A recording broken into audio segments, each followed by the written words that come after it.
Aku mengatakan kebenaran dalam Kristus. Aku tidak berdusta. Suara hatiku turut bersaksi dalam Roh Kudus bahwa aku sangat berduka cita dan selalu bersedih hati. Bahkan, aku mau terkutuk dan terpisah dari Kristus demi saudara-saudaraku, kaum sebangsaku secara jasmani. Sebab mereka adalah orang Israel. Mereka telah diangkat menjadi anak. Dan mereka telah menerima kemuliaan dan perjanjian-perjanjian dan hukum Taurat dan ibadah dan janji-janji. Mereka adalah keturunan bapa-bapa leluhur yang menurunkan Mesias dalam keadaannya sebagai manusia yang ada di atas segala sesuatu. Ia adalah Allah yang harus dipuji sampai selama-lamanya.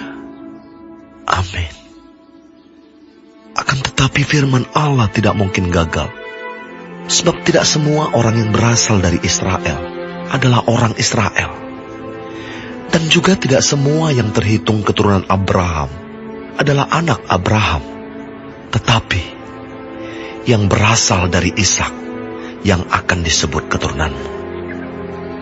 Artinya, bukan anak-anak menurut daging adalah anak-anak Allah, tetapi anak-anak perjanjian yang disebut keturunan yang benar. Sebab firman ini mengandung janji. Pada waktu seperti inilah aku akan datang, dan Sarah akan mempunyai seorang anak laki-laki.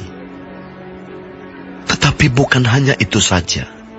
Lebih terang lagi ialah Ribka yang mengandung dari satu orang, yaitu dari Ishak, bapa leluhur kita. Sebab waktu anak-anak itu belum dilahirkan dan belum melakukan yang baik atau yang jahat, supaya rencana Allah tentang pemilihannya diteguhkan, bukan berdasarkan perbuatan, tetapi berdasarkan panggilannya. Dikatakan kepada Ribka, anak yang tua akan menjadi hamba anak yang muda. Seperti ada tertulis, aku mengasihi Yakub, tetapi membenci Esau. Jika demikian, apakah yang hendak kita katakan? Apakah Allah tidak adil?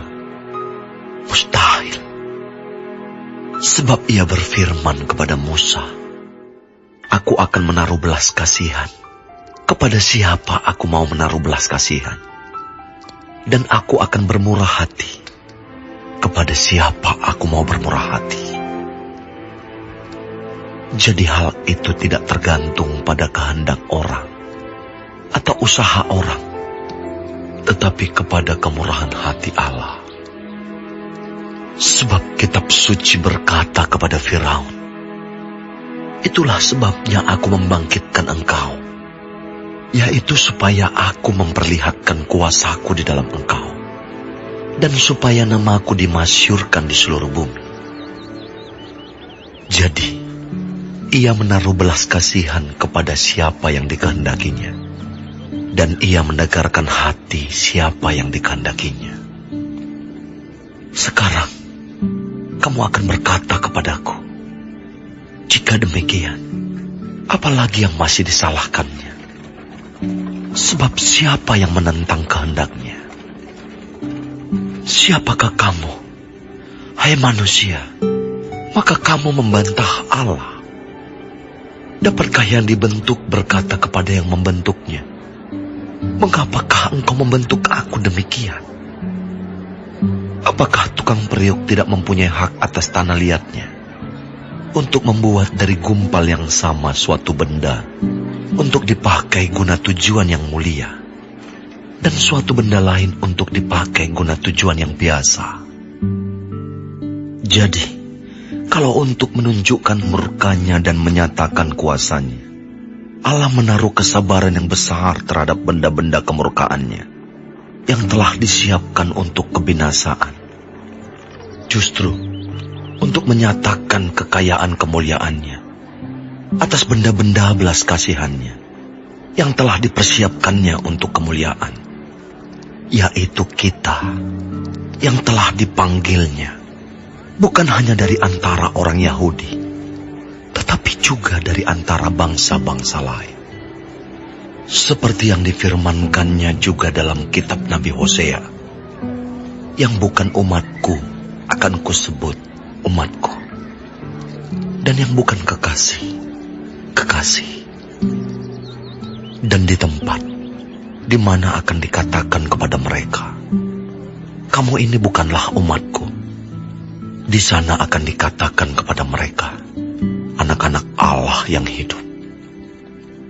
Dan Yesaya berseru tentang Israel, sekalipun jumlah anak Israel seperti pasir di laut, namun hanya sisanya akan diselamatkan. Sebab apa yang telah difirmankannya akan dilakukan Tuhan di atas bumi, sempurna dan segera. Dan seperti yang dikatakan Yesaya sebelumnya, seandainya Tuhan semesta alam tidak meninggalkan pada kita keturunan, kita sudah menjadi seperti Sodom dan sama seperti Gomora. Jika demikian, apakah yang hendak kita katakan?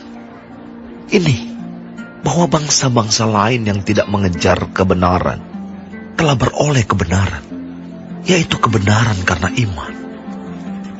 Tetapi bahwa Israel sungguh pun mengejar hukum yang akan mendatangkan kebenaran, tidaklah sampai kepada hukum itu. Mengapa tidak? Karena Israel mengejarnya bukan karena iman, tetapi karena perbuatan. Mereka tersandung pada batu sandungan, seperti ada tertulis, sesungguhnya aku meletakkan di Sion sebuah batu sentuhan dan sebuah batu sandungan, dan siapa yang percaya kepadanya tidak akan dipermalukan.